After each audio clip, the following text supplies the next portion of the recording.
Welcome back to another journey. This time we're going to do something a little different. I think that in these difficult times at the moment, it's time to look at a bit of what's going on and then what we can do about it. So I think we'll just go straight into the meditation again. I can write explanations of other things without going into a video. I can put links to other parts of the page, the other parts of the website for further explanations, and that's less distracting than spending a long time on a video now. I'd rather just go straight into what we're here for, which is to create light and help the planet. So firstly, just get yourself comfortable, sitting upright, lying down, whatever you prefer. And just take a couple of deep breaths, relaxing, letting all that stress, any other problems that you have, just draining away. This is not a time to be thinking of problems. This is the time to start to relax, slow down, and feel more and more comfortable in what you're doing. Create your heart symbol in whatever way you prefer.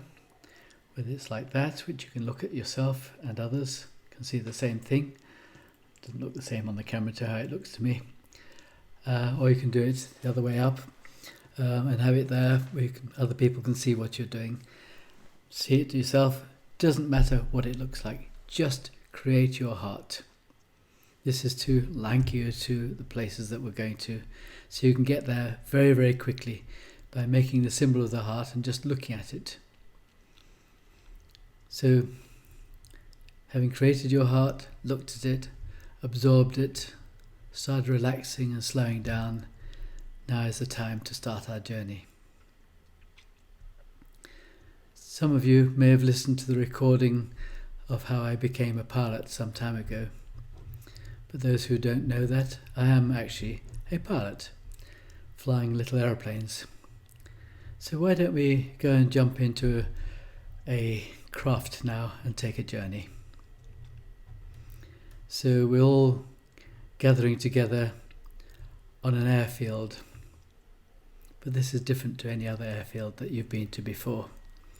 I've had my craft brought to me by an assistant, and you can't see it at the moment because it's invisible. It's designed to be invisible. But let's walk towards it and just join me on the journey so you can see more clearly with your eyes shut. You're walking across this field and suddenly you're aware that this field has become very, very muddy. It's hard work walking through this field.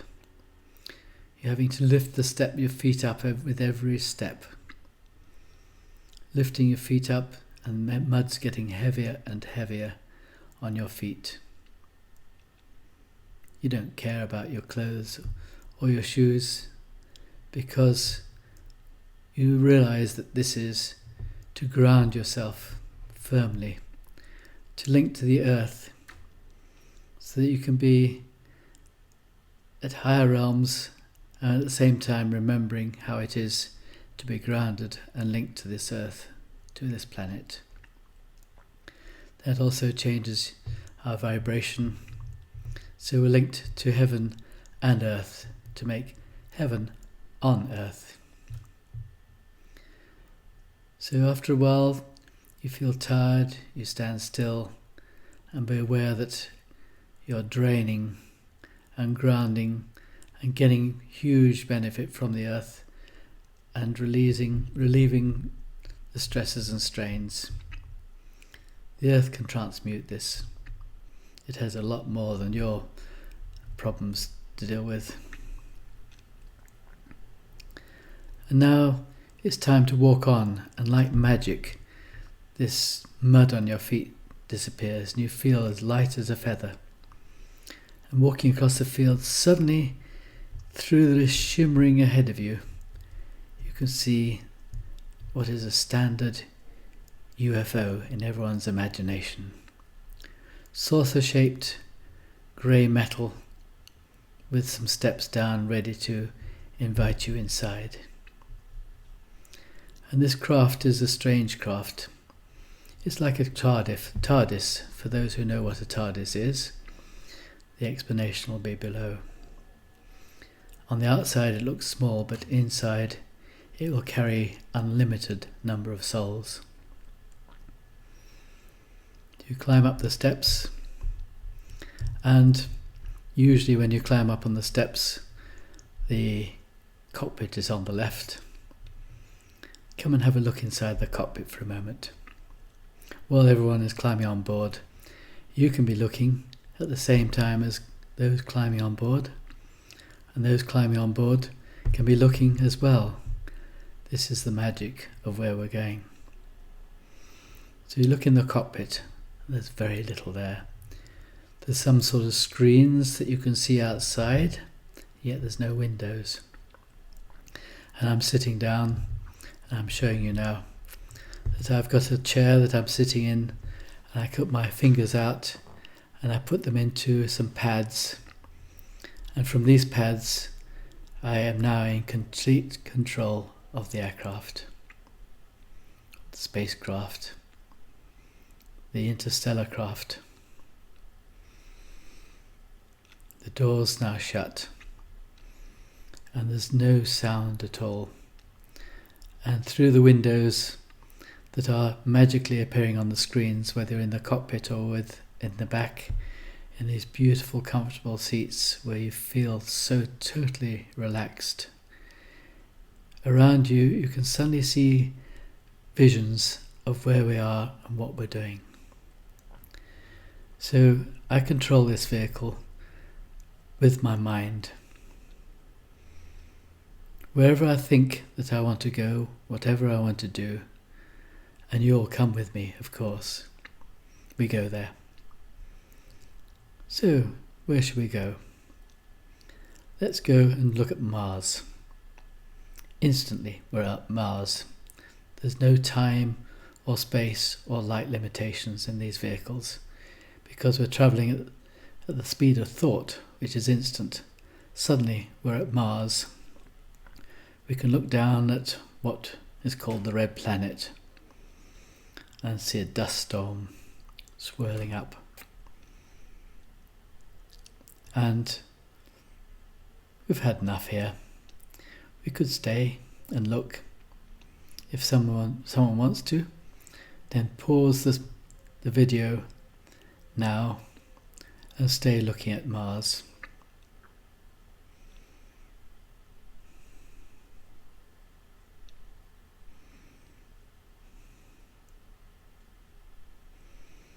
And now you're back. Everyone's back together. Even those who might have stayed behind. It doesn't matter, because with a tiny thought they come back and join us in this craft. We're going back to Earth. We're just outside the planet, maybe a few hundred miles away, a few thousand miles away, it doesn't matter. But what we can see is this beautiful, beautiful planet with blue and white, with the sea making it blue and the clouds making it white, like a blue marble just in space. Absolutely beautiful. If this appeared on a stage and it was just hovering, we would do everything to look after it as human beings. But somehow, because we live there, we don't care. So let's go and have a look around the planet now and see what's going on. Let's go to Australia. Look down in Queensland. Lots of dots, flares from fracking, polluting the air to create gas. And also in Queensland, coal mines, pulling coal out, taking it to the sea to be shipped to other countries. This is the fossil fuels, which the planet should have gone way, way beyond by now. But no, the oil companies, they're the ones who are taking the oil out of the ground. What do they do with it? Just have a look. They make plastic. They make pharmaceuticals. That's where they make their money. What's left over? Aha, now we know. What's left over is the fuel we put in our aeroplanes and our cars. So the oil companies would not be able to make as much money as they did without the plastic, which in itself, have a look now, the whole world, just with your special eyes now, let's focus. Yep, every bit of plastic on the planet you can see, all over the planet, in the earth, inside human beings, there's plastic.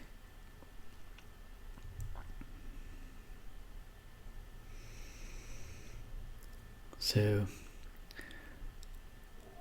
that's where else can we go? Let's look at the current situation. Let's zoom down to Mumbai in India. Yes, the lockdown. The lockdown that's affecting the rest of the planet, but in the Western world, how different is it there? You live in your house, you have refrigerators, you have toilets, you have plenty of toilet paper, and you have everything you need. You order it, it can come. You're allowed to go out to the local shop, you get it. But what about Mumbai? Thousands and thousands of people squashed up together in little huts with a bit of tin between them, maybe a bit of canvas, leaking roofs, squashed into these huts. You imagine now what happens if one of them gets this virus.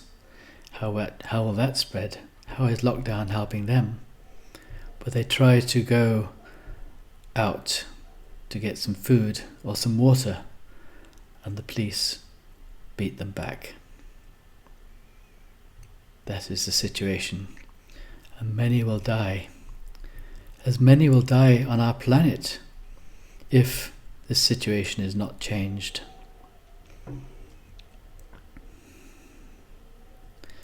We've travelled around a little bit more, and let's look at the pollution of the waters and the earth, where entire hills are having their tops cut off to expose coal. Let's go to Canada. Massive amounts of beautiful, pristine water being wasted on producing tar sands. This is not good. We need to change this. We also need to change the behaviour of those on the planet who, for their own personal gain, do not care about the planet. So let's go and do something about it. We now find ourselves at this huge mothership, a bit like the Star Wars ships, just hovering above the planet, watching what is going on. So I take us into this, through this porthole, and we are now inside this huge mothership. We get out, and we're greeted by light beings who look at us with huge benevolence and love and light. They understand as human beings how difficult it is, and they understand because they know, having been on earth themselves, how difficult it is as a human being to feel the love and light of the light beings. But they also don't fully understand what it's like to be human. They don't feel the pain and the suffering. So we are all trying to find a balance. Our souls live in the light, our human beings our bodies live in on the planet. And we're trying to find harmony to make heaven on earth. We now suddenly find ourselves in this enormous theatre, is the only way to describe it. We can sit down and watch, and this beautiful light being now controls our minds. He doesn't control them. He's now in control, and he can give us thoughts and show us pictures and images of what's going on, what needs to be done. So now the thought comes to mind that there's an awareness of evil beings on the planet in many forms that look human, but they may not be human. Some humans have had their minds possessed and they do things that they don't even know what they're doing. They're the bidding of their masters. They're like zombies, as you would call them. These people and their masters. What we need to do now is send love, pure love to them, and forgiveness. That doesn't pardon them from what they've done or are doing, but we give them forgiveness. We send forgiveness and love. All these people who are doing bad things to and on the planet, and the way they're acting and behaving to other people. Send them their love, your light, and your love, and forgiveness to them. Take a few moments to do that.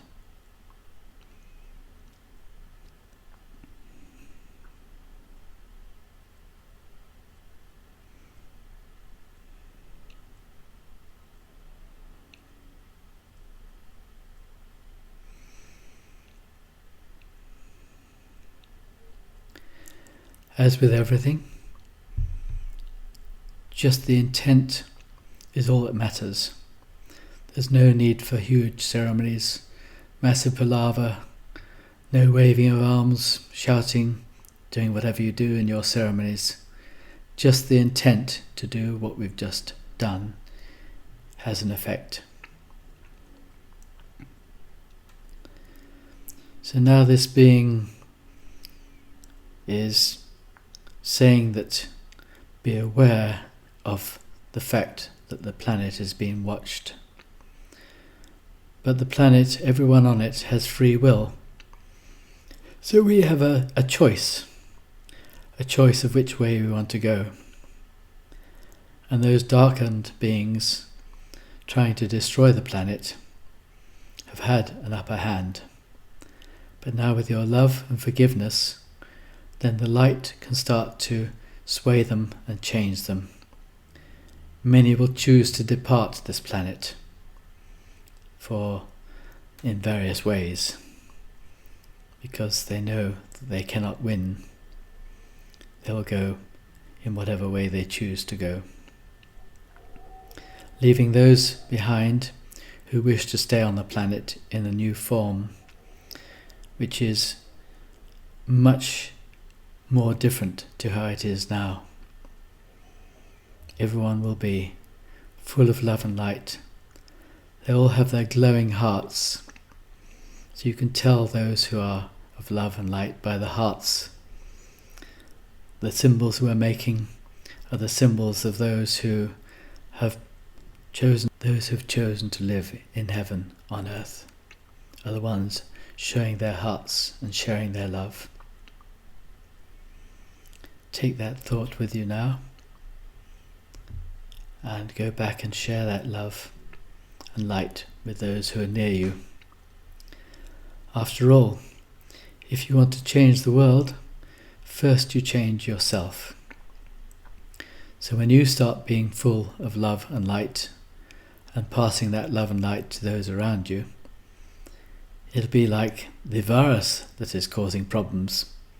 It passes from 1 to 2 to 4 to 8, 16, 32, and so on and so forth, multiplying rapidly. So if you bless a coin, for example, that you use, and ask that coin to take that blessing wherever it goes, that blessing goes around the planet. Because even if it's a different currency, the person who's held that currency receives the blessing, they go somewhere else and they start blessing currency that they touch. Just as a way of imagining how light can be spread around the planet, apart from the ways of just imagining it happening. There are many ways to spread the light. It's time now to return, and your seat brings you inside this craft that I brought you here with. And you're all comfortably seated without having to move from one place to another. And the hatch opens, and we go out through the hatch and pass through the atmosphere gently and slowly, just like a normal aeroplane, just so you can enjoy the view, the beauty of the planet, the clouds, the water, the land, the deserts. We can travel all over the world just looking at that beauty. And even when the cloud is below us, knowing those people below have no sunlight, we are always in sunlight. If you fly and climb high enough, you're always in sunlight. So if you raise your vibration, you'll always be in the light. So time to go back, and suddenly we're in the field, you're leaving the vehicle, and you turn round to wave goodbye, and everything has vanished. But I've come with you. I'll come with you now, and we're back wherever you started your journey from. Now, I understand from what I've been told that this is a very relaxing experience for you. So rather than bringing you back now, I'm going to invite you to stay in your totally relaxed state. Mull over what you've seen and heard, or just switch off. Let everything that's bothered you drain away. Take your time, and when you are ready in your time, open your eyes and come back into full consciousness when you're ready.